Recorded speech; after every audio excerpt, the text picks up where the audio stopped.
Ok, pessoal, nós vamos começar a ver hoje sobre propriedades operatórias dos logaritmos, tá?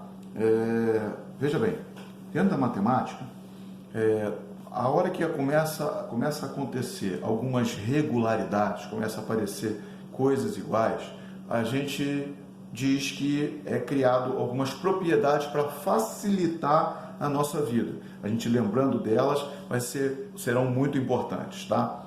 Então, na verdade, aqui essas propriedades vão ajudar a gente estar fazendo outros cálculos mais elaborados com os logaritmos. Bom, então a primeira propriedade é propriedade no qual nós temos no logaritmando uma multiplicação, tá?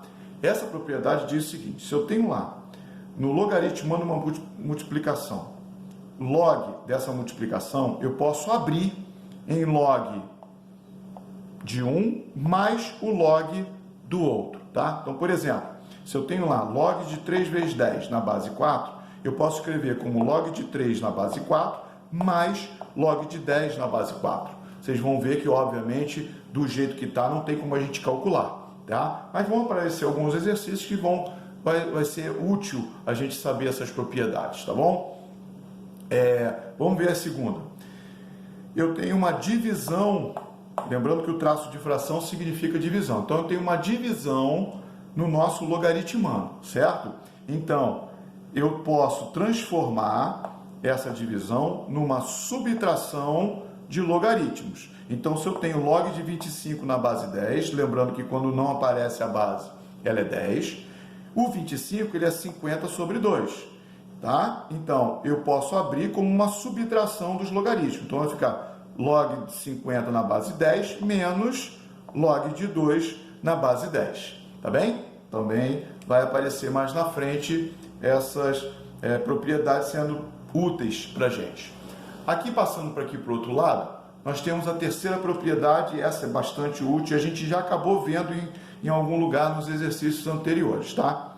Se eu tenho lá o log de alguma coisa, essa alguma coisa já está fatorada com o expoente n, eu posso jogar esse n para frente do logaritmo na forma de multiplicação. Então, por exemplo, se eu tenho lá log de 2 ao cubo na base 2, o resultado disso eu posso pegar esse expoente, jogar para frente e calcular o outro logaritmo normalmente, tá? O que a gente já vinha fazendo nos exercícios, mas sem estar atentando. Então, se eu tenho lá o logaritmo do logaritmando, eu tendo um expoente, eu posso jogar esse expoente para frente do logaritmo multiplicando, tá? Já, isso aqui são os conceitos, já eu vou dar alguns exemplos práticos com números, tá bem? E uma quarta propriedade, ela é muito importante, é mudança de base. Então, suponhamos que eu tenha log de A na base B e queira passar esse logaritmo para uma base N.